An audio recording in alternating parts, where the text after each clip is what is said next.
Bom dia, gente. Vamos lá. Aula hoje para o 9º ano, tá? Lembrando que a gente está vendo o capítulo do livro 3, né? A gente começou na semana passada o livro 3. Quero lembrar que eu deixei um exercício para vocês. Hoje não ficará exercício. Hoje a gente vai dar continuidade para fechar esse tópico das páginas 12 e 13, que é imigrantes na Europa, né? Quero lembrar que na aula passada a gente viu o seguinte tópico, né? A Europa, o continente que mais envelhece no mundo atualmente. E esse envelhecimento está relacionado diretamente à questão da transição, né, demográfica. Quer dizer, a população europeia nos últimos tempos ela chegou a um forte controle da natalidade e mortalidade infantil.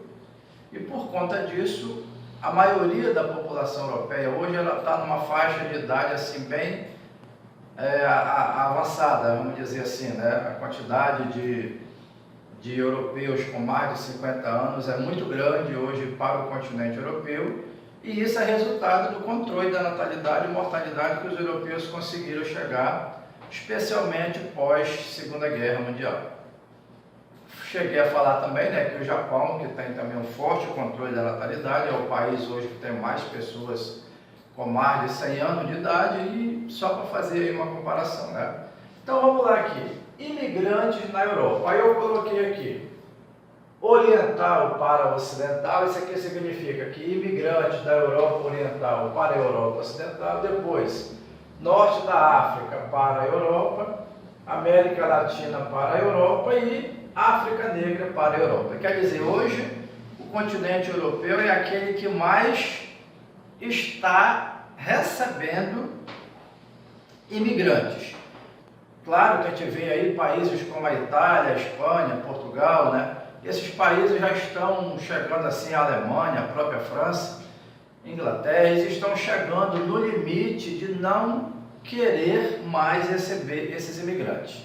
Mas a primeira pergunta é, por que a Europa, e quando eu falo aqui da oriental para a ocidental, quero fazer aqui um comentário que esse primeiro tópico aqui, está intimamente relacionado à queda do socialismo real que aconteceu no bloco soviético. A gente vai ver isso na próxima aula, né?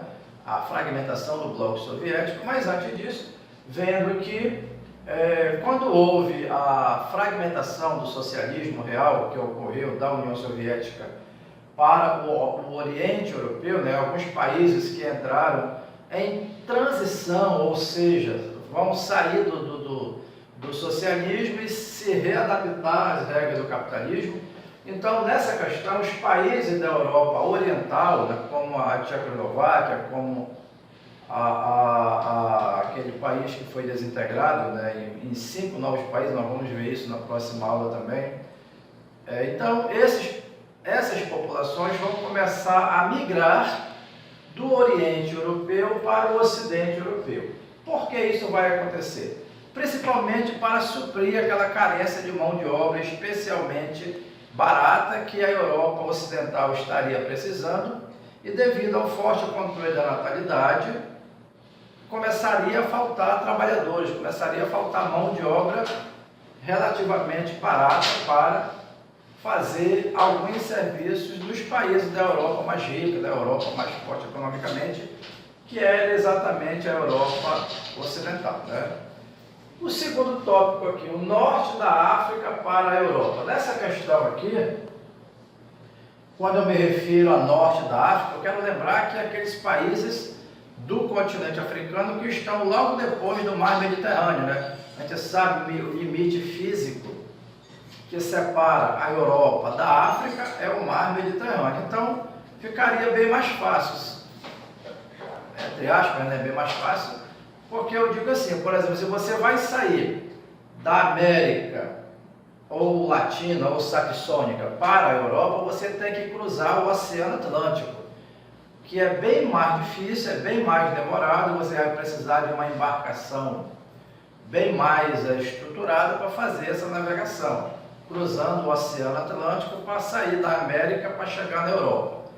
Já para sair do norte da África para chegar até a Europa, você tem que cruzar o mar Mediterrâneo, que é uma distância bem menor. Você consegue fazer embarcações também bem menos aparelhadas para isso.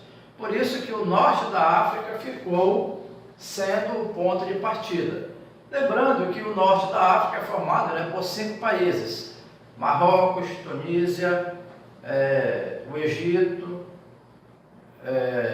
Argélia e a Líbia. Então são esses 5 países do norte da África que passou a ser uma espécie de rota de entrada para as populações imigrantes que desejariam entrar no continente europeu, especialmente a Europa Ocidental, né? Pegando ali logo nessa questão, a Itália fica sendo como foco central. Ao cruzar o mar Mediterrâneo, a Itália ficaria ali como a principal rota de recebimento desses imigrantes. Eu vi ainda agora, nos jornais, que um barco chegou a pegar fogo, né? Com, me parece que 23 imigrantes que estavam, 3 morreram, e o barco explodiu, na verdade, quando estavam tentando resgatar aqueles imigrantes que estavam ali, a chamada migração ilegal. Da América Latina para a Europa é a mesma situação, só fazendo esta comparação que eu falei há pouco. Norte da África você vai via mar Mediterrâneo. América Latina você já tem que cruzar o Oceano Atlântico, que é bem mais difícil comparando com o mar Mediterrâneo. Daí a gente faz aquela comparação. Os latino-americanos, quando eles migram, eles buscam mais chegar a Estados Unidos da América. Mas nessa questão, eles não vão precisar sair, ou melhor, navegar pelo Oceano Atlântico para chegar aos Estados Unidos. Eles fazem alguma rota, né? Por exemplo, saindo da América do Sul, vão atravessando ali aqueles pequenos países da América Central, até chegar na Guatemala. Da Guatemala eles conseguirem entrar no México, e do México eles conseguirem chegar aos Estados Unidos da América. É muito difícil, mas é bem menos difícil do que cruzar o Oceano Atlântico numa embarcação em precárias condições de tráfego, né, de navegação. Então, por isso que os latino-americanos preferem ir para a América Saxônica ou para os Estados Unidos e Canadá. Fazendo aí uma comparação dos Estados Unidos e Canadá, só quero dizer que o Canadá hoje ele está relativamente precisando dessa mão de obra latina ou até africana ou até asiática. O Canadá é o país americano hoje que mais precisa dessa mão de obra vinda de outros países ou até outros continentes. Estados Unidos não está precisando, mas o Canadá está, né? E aqui eu coloco África Negra para a Europa, né? Por que a África Negra? Quando eu falo aqui em África, o norte da África e África Negra, o norte da África é chamado também de África Branca ou Islâmica, tá bom? Que é formado pelos 5 países que eu falei há pouco. O restante do continente africano é chamado de África Negra ou subsaariana, tá? Que é aquele grupo de países que ficam no deserto do Saara para baixo, por isso subsaariano, que é formado por um conjunto hoje de 49 países, se não me falha a memória, são 49 países. Entre eles nós temos os mais conhecidos, né? Somália, a Etiópia, Ruanda, Guiné-Bissau, Tanzânia, Mali, enfim, esse conjunto de países do continente africano. Então o que eles estão fazendo? Ou eles estão arriscando uma saída via Oceano Atlântico, cruzar o Oceano Atlântico para chegar na Europa, ou estão tentando subir da África Negra para a África do Norte ou para a África Branca, para daí cruzar via mar Mediterrâneo. Tá certo? Bem, era isso que eu queria ver com vocês nessa questão aqui, só lembrando, porque a Europa está sendo o local de maior procura pelos imigrantes do planeta Terra, pelo simples fato de o continente europeu foi o continente que mais controlou a natalidade e a mortalidade infantil no chamado pós-guerra. Eles começaram a controlar muito. As mulheres europeias deixaram de ter filhos ou reduziram drasticamente o número de filhos, casadas ou não casadas, pelos motivos que eu falei para vocês. Lembrando, qual foi o principal motivo? Quantidade de jovens que morreram, principalmente na Segunda Guerra Mundial, e é uma obrigatoriedade, né, em tempo de guerra, os homens principalmente são convocados para as guerras, então centenas de milhares de jovens europeus morreram, especialmente na primeira e logo em seguida na Segunda Guerra Mundial. Então as mulheres europeias, especialmente alemãs, disseram que não valeria mais a pena ter filhos para vê-los morrendo nas guerras. Esse foi o principal tópico, né? O motivo, melhor dizendo. Segundo, a entrada da mulher europeia no mercado de trabalho, tanto formal quanto informal.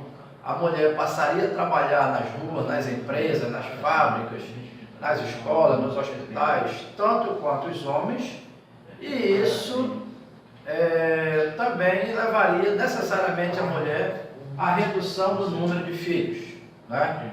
E terceiro, o aumento do custo de vida, né?